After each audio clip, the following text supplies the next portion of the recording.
Okay, guys. This is the last day, and you are spending the very last few minutes before the exam. So I'll just explain you the very basic tips of momentum, work, energy, power, fluids, and strings. Right. The first of all, moment. Now have a really good look at the force can be applied like this way: F1 and F2. They are separate. They are not happening at the same time. Don't worry. So whatever the condition, you have to find out the momentum one. So the momentum one is force one just multiplied by distance. That's correct. But if you do the same thing to the other one, if you get them two in terms of F2 multiplied by D, it is wrong. Because now I'm going to represent the components of this one. There is a one component. It is what? F2 sine theta because of the, sorry, cos theta. Cos theta. This component you don't want to worry about because it's just applying directly on the pivot. So something directly applying on the pivot is F moment equals to force multiplied by distance. Distance factor is 0. So distance means the perpendicular distance from here is 0.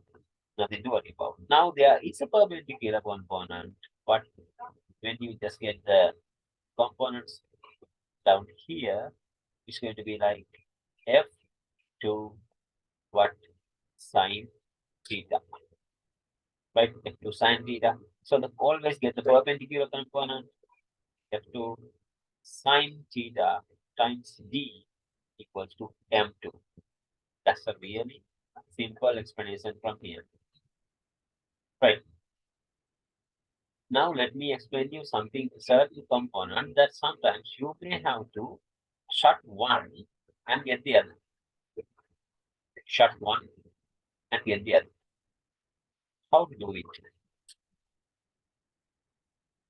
Now consider like there is a reaction force of R1 here, and the other point reaction force of R2. Right. And there is the weight affecting on it. Weight. Right. Here you have to imagine this one is a known one. No. An unknown and unknown. Right. There are two unknown components. We can't use two unknown components together. So I have to shut one. Right. Shutting one means you don't do that. Get this point as a pivot. Okay, I made this point as the pivot.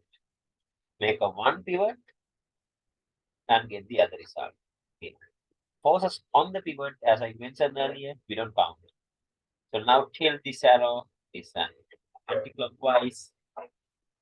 This one is, sorry, it's clockwise towards here. And this one is clockwise. So we know that the clockwise moment should be equal to the anti-clockwise R1 times the distance of D1 equals to weight times D2. Weight times D2. You know this value, and weight can easily find out the R1 from it. So, and how to find out R1, R2 now? Because considering the force equilibrium of this, you draw a very simple one. Free body diagram.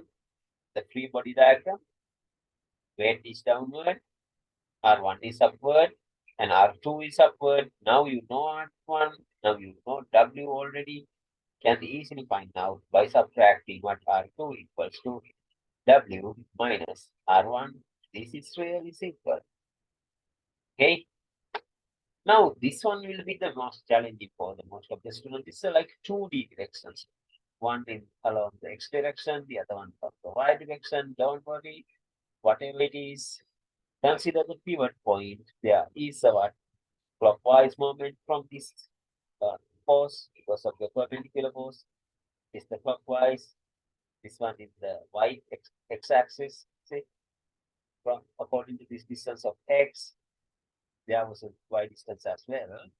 Now, they what when you tilt the arrow, it's an anti-clockwise moment, right? ACW moment. Right. Now you just need to equal these two. Mg x equals to T, tension is the force which balancing this, times Y. So you can find out any unknown component using this method. Really simply easy one. But let's do a certain example question. Heavy coil and the stuff like weight is like 40,000 Newton and the total length is 4.5 altogether. When carrying no load, the center of mass is like 2 meters from the rear end, right? Rear end. The part of the vehicle shown shaded in the gray, supported by 4 identical springs, one near each wheel, right? Remember that there are 2 wheels in the back as well, because if this is a 2D diagram, if you draw the 3D diagram like this, there's a one wheel here, there's another wheel. So there's one spring here, there's another spring. You have to imagine everything in 3D here in this question. If your 3D visualization is very weak, it's going to be really problematic. Now, another one, there were some questions here. I just removed. This looks really bigger. Don't worry, this says the point of the what center of gravity. Have a look at it is like very closer to this one. When you subtract this one, this you will see it is like 1.1 meter from here. This one has a 1.4 meter. Which force is greater? This force is the greater one. Okay. From this speaking, the greater than the other. It looks like the greater force on here. Don't judge a book by its cover. So you have to read this question carefully and you will see this. Okay, I'm not explaining that part to here. Now to find out the what moment around this best thing, don't ever consider this one as a very uh, awkward shape. Just draw a straight line and mark your forces. So there is a weight downward here and there's a spring force upward. F1, I will write the FR rear force and the front force, right, upward. The spring provides a resistive force upward, right. Now mark the distances. One is 1.1, the other one is already given here. But was it 1.4 meters here? That is 1.4. You don't know this and you don't know this. You can't just use the same thing because unknown factors by taking the moment around the axle B. Now your pivot is going to be this one. Pivot, if that is pivot, you are just going to never going to think about this one. How to find it out?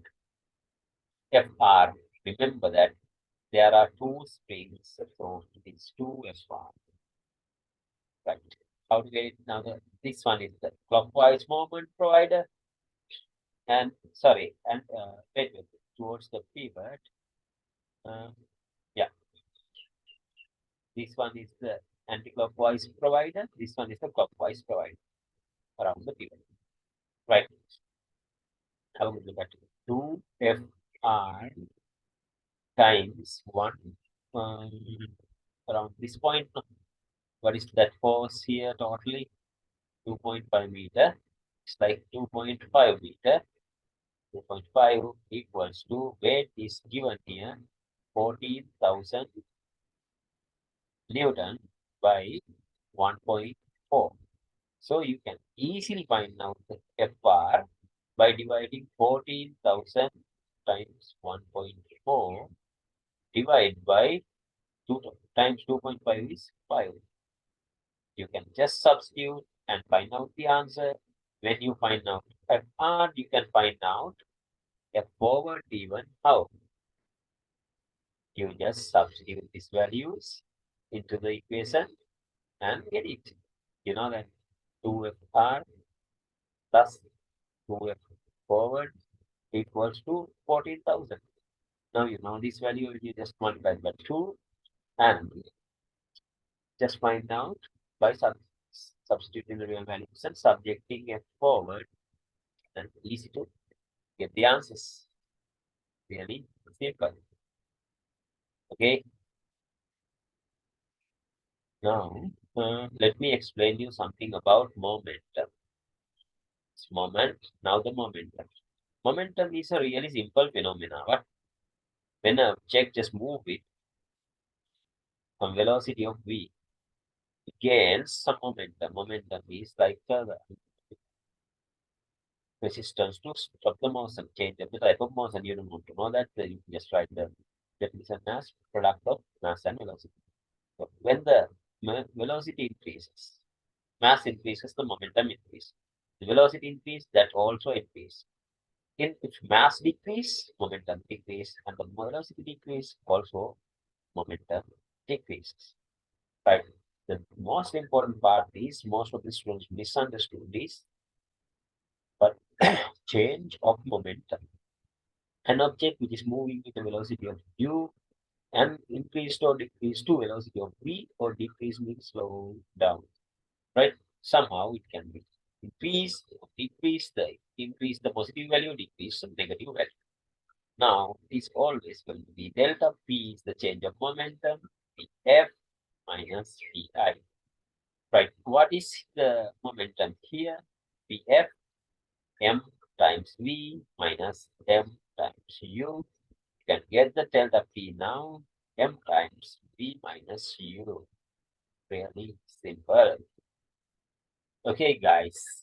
Now the next one, the momentum that may take place in an object which is colliding against. See, this one hit the ball and bounces back with the velocity of v.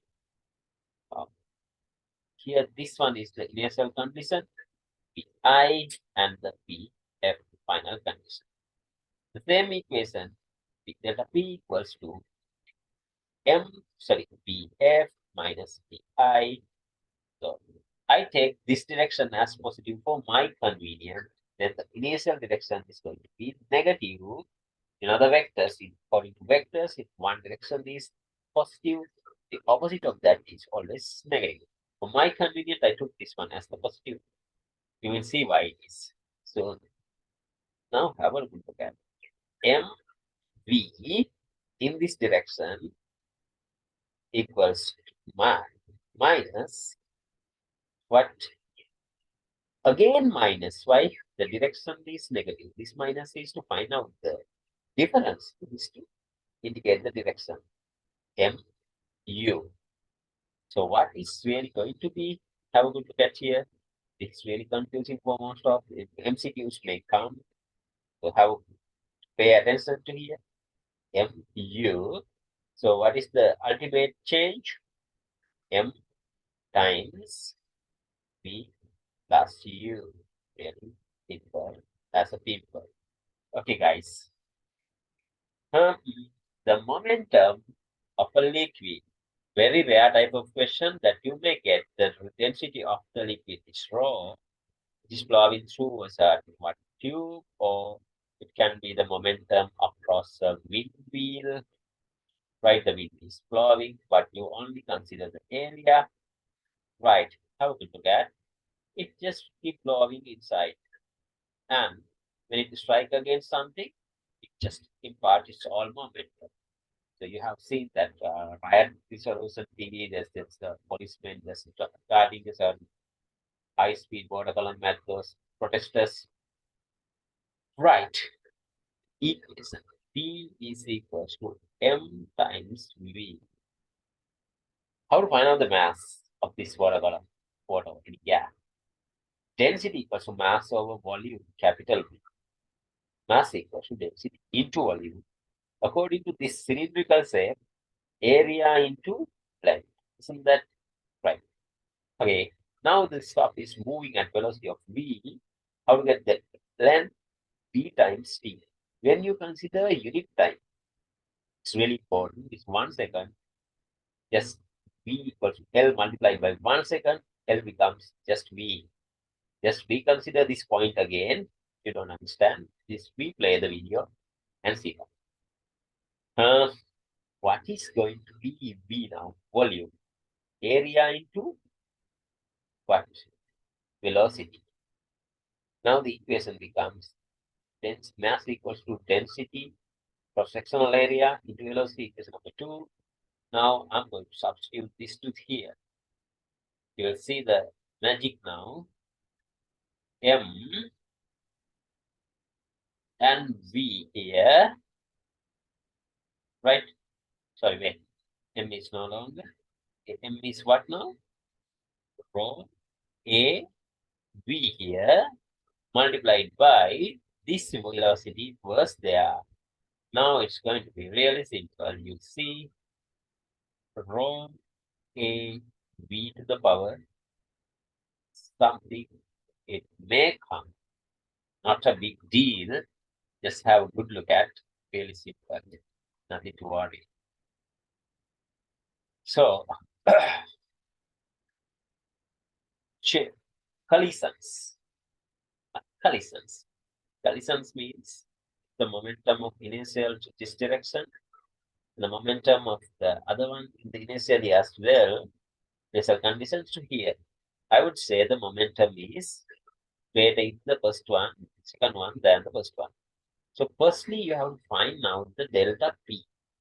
What is the change of momentum after the collision? How to look at initial momentum is the change of momentum actually. Okay, I take this direction as the positive. Okay, M2V here, and this one is going to be V dash V minus, because the other one is the opposite direction. So what is it? MU. I take the direction to here again. Why? I change the direction to other side by applying a negative sign. Okay. What is it? This one. M M1. So just the same equation. Now this is what the initial momentum is. One cancel off the other component and get the result. And in the final condition, I said it's moving in some direction. So I want to decide whether it is the right hand side or the left hand side. Remember that the majority of the momentum was in the left hand side. The object will neatly stick together and move in the right hand side because that's the resultant momentum was. So the final condition M1 plus M2 times something velocity of V dash. So now you can equal these two equations. M2V minus M1V equals to, right, M1U, sorry, equals to M1 plus M2 plus V dash. Don't remember these equations because according to the condition, find out what is the change of momentum. That is the initial momentum in the condition. In the final condition, whatever happening in that condition, right? I'm not going to give you any discussion in that one because it's really simple. Now, law of conservation of energy. This question is a really beautiful question. 2020 paper. May so really good one. It was actually momentum question at the beginning. I didn't want to show you that because it's very easy, but this part is very tricky. To reach the goal, the disc moves the ramp at up to 30 degrees in the horizontal. The velocity of the disc at the bottom is like 5 ms minus 1. Very cool. So this one contains some kind of kinetic energy that of half mv square. Right, great. It may reach to some certain height here. It's reached to some certain height here. We don't know. Covers up the ramp for the distance moved, the distance of 6.5 cm up. Wow, great. 6.5 cm up.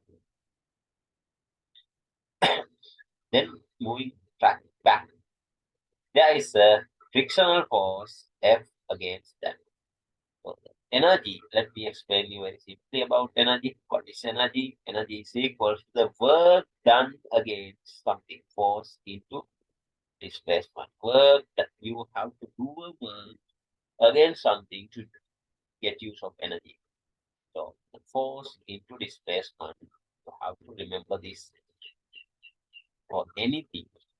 Getting energy, that means you have applied your force against something to do a work. Okay. Now there were two work done. One is against friction. The total is what? Initial kinetic energy according to the law of conservation of energy. You have to mention this is a 6 mark. And I'm just only briefly explaining you. And here it should be equals to mgh, the work done against gravity, moving up to this point, and work done against friction d. Now, how to find out this height? It is a triangle. What type of triangle? Right angle triangle.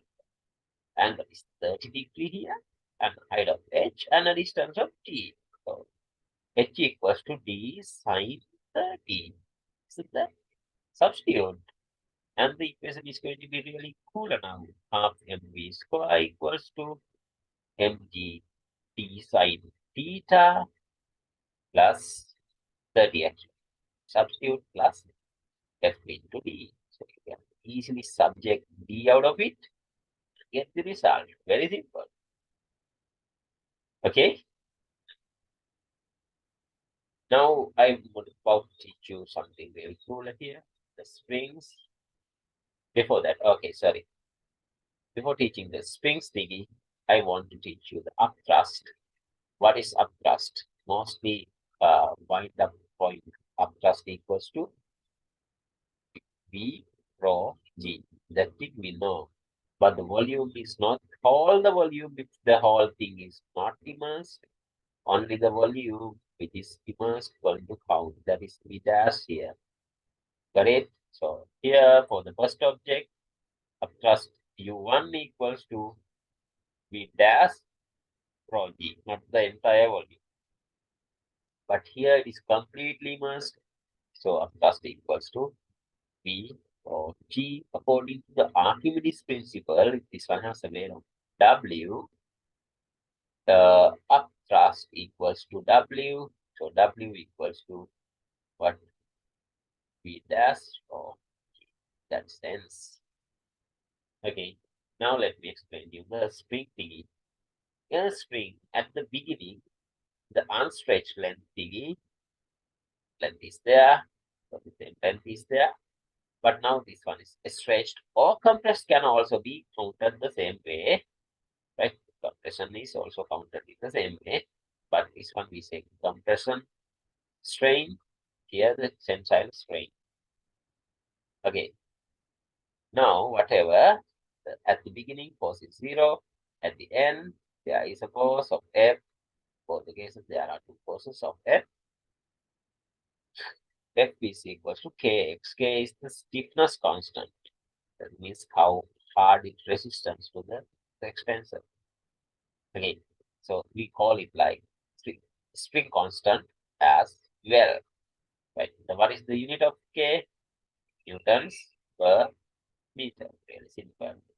Now let me explain you this one. So here you may see the forces going to apply across this one is similar to resistor system. In a resistor to series connection, the same amount of current is flowing throughout the circuit in series connection. And the resistors are R1 and R2. The voltage across those is V1 and the V2, right? Voltage splits in the same similar manner. The same force flow move across, apply across likes of the same current. Likes of the resistance one, there is a what constant of what? Stiffness one, resistance two, stiffness two.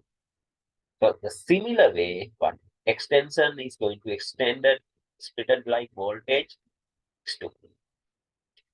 So somebody might have thought you like getting an equation is useless, but I teach you now. It's some extension for F. It is useless out of syllabus, but you might have seen and you couldn't understand or something. So the thing is, x1 plus x2 equals to the x. You know, the same force, F over K1 plus F over K2 equals to F over K, just K. So you see that 1 over K1 plus 1 over K2 equals to 1 over K. So this is useless completely. And that's why they say like this looks as same as the parallel connection of the circuit in the terms of the equation, but the real physical behaviors are exactly same to the series connection of resistors. So when you listen to somebody, be really careful what they say. So, some points are absolutely to be excluded. This point is useless. Now in the parallel connection, have a good look at. So if I replace this with the one resistor, the same way K and the F and X, here X is same. Why? You apply the same way certain force, it may get extended by the same distance. X is same. Right. Now the forces going to split. Like what? In the parallel resistor circuit. In a parallel resistor circuit, what is the common thing? You provide the same voltage, right? So the same extension. And the current is the force equivalent here. It splits like I1 and I2, like the same basic F1, F2. So how to get now the splitting factor is what I know. I equals to I1 plus I2. What is it going to be now? I equals to sorry, like the same here of the resistor. I'm going to explain the K. Okay, um, X. Here the splitting factor is force. F equals to F1 plus F2. Use the derivation. If you don't have time, don't watch this thing.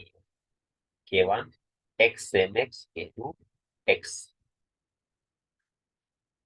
plus sorry X cancel off.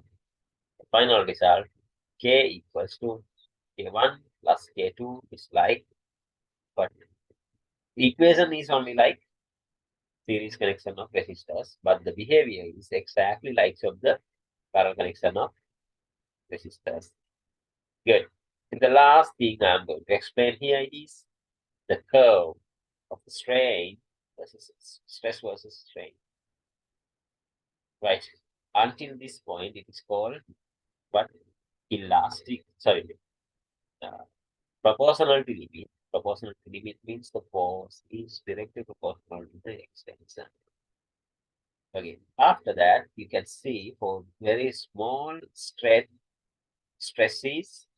stress strain is low. Why? There is a reason. Now bonds getting weaker. Up to here, it reached the what? Elastic limit. Elastic means if you release it, it will just come back to original position. If it's made by positive x, it will just made back to negative x and go back to the original length. After this point, bonds are going to break apart. So somebody say this one has the upper yield point and this one has the low yield point. So again, what do you mean by so what about that yield point? Here something is low yield point and this elastic limit. So they say upper yield point. Nothing to worry about. Here, this one, it will give you again the force factor increase, stress factor increase. Why? This is because of the bond breaking initially and now reforming of the bond. Now it creates new bonds. So that's why the force again increase. And this one is called ultimate tensile stress. Now the bonds begin to break in the second time too. It is no longer tolerate like your mom might be just warning you for the first time for something.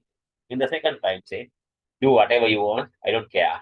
Then you do in your life. Like the same way, for the second time, bond breaking is no longer tolerate. That's the breaking point.